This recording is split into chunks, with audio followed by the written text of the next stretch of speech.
Hello guys! Welcome to my channel. Nandito po ako ngayon sa Batangas. Ayun.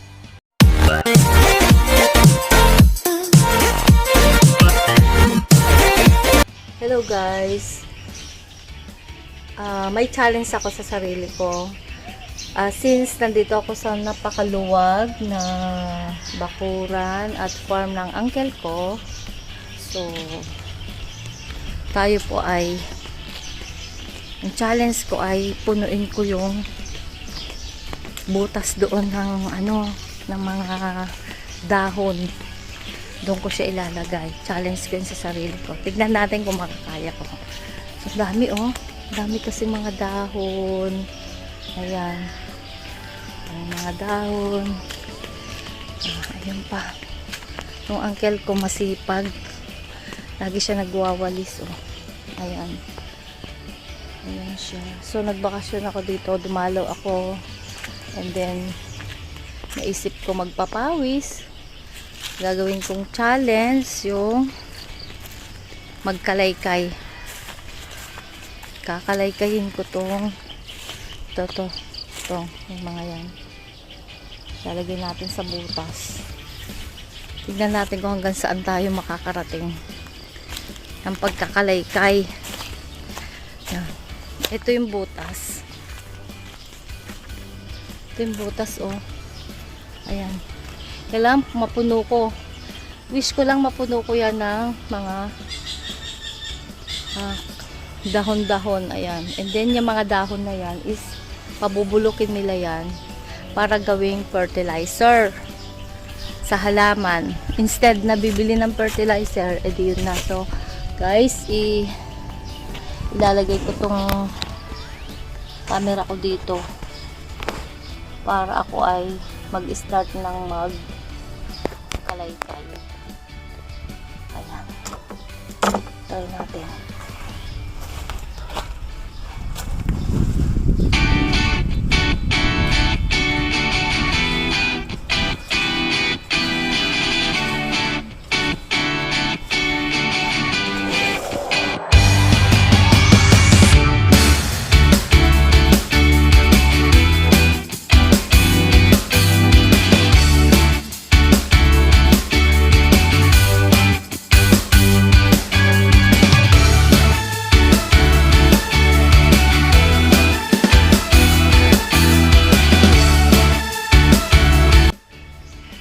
Hiningal Ayun si uncle ko.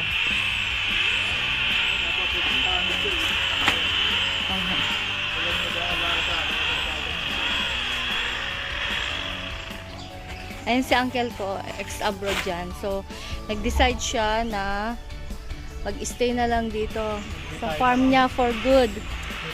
Retired na siya. So, nag-stay na lang siya dito para i-develop tong kanyang laking farm. Ayan. Yan ay katas ng Saudi.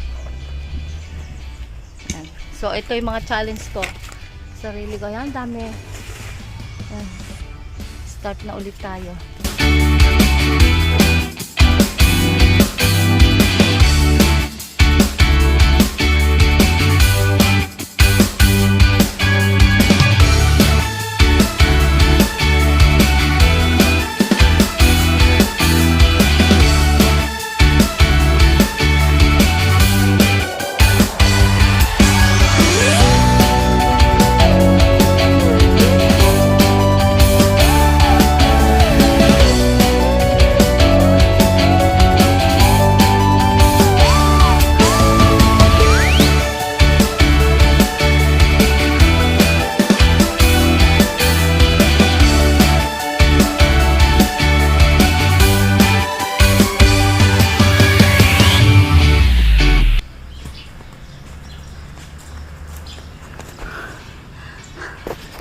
Very challenging guys.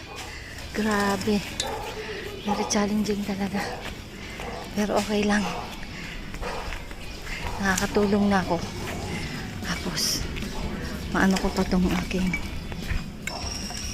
Uncle, may tao po. Ayan guys.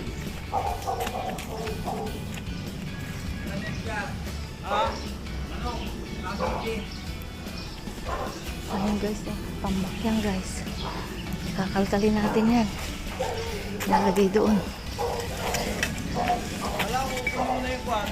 Mainit na. Ha? Ano na? Mainit na. Pagsipas.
Kita nyo yan guys.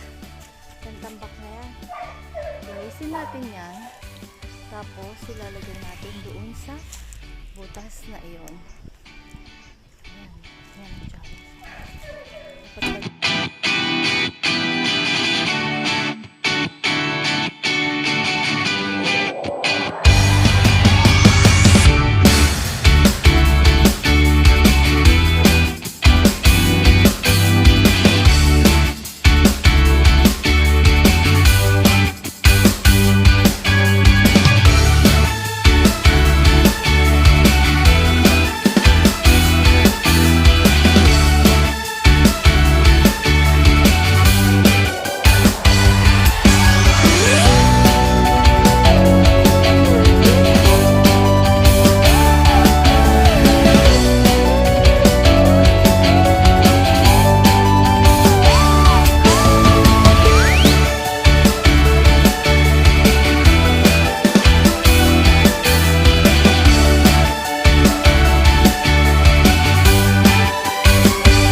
Tignan nyo guys.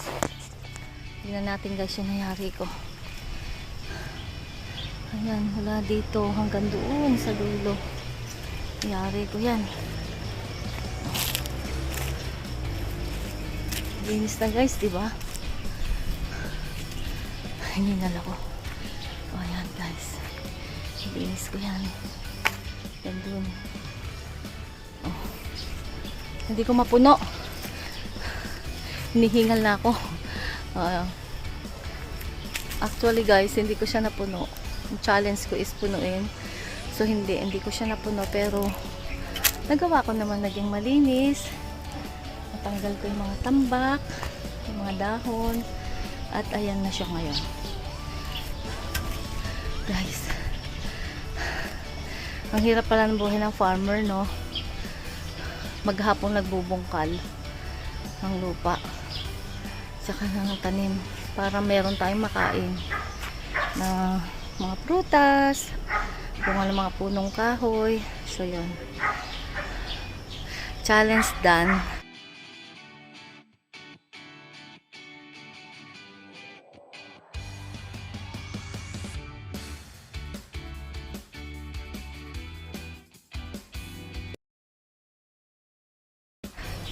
Please don't forget to like, share, and subscribe to my channel kung bago kayo dito. So, don't forget to like. Mag-comment lang po kayo. At don't forget to subscribe and click the bell button para ma-notify po kayo para sa mga susunod ko pang videos. Bye-bye!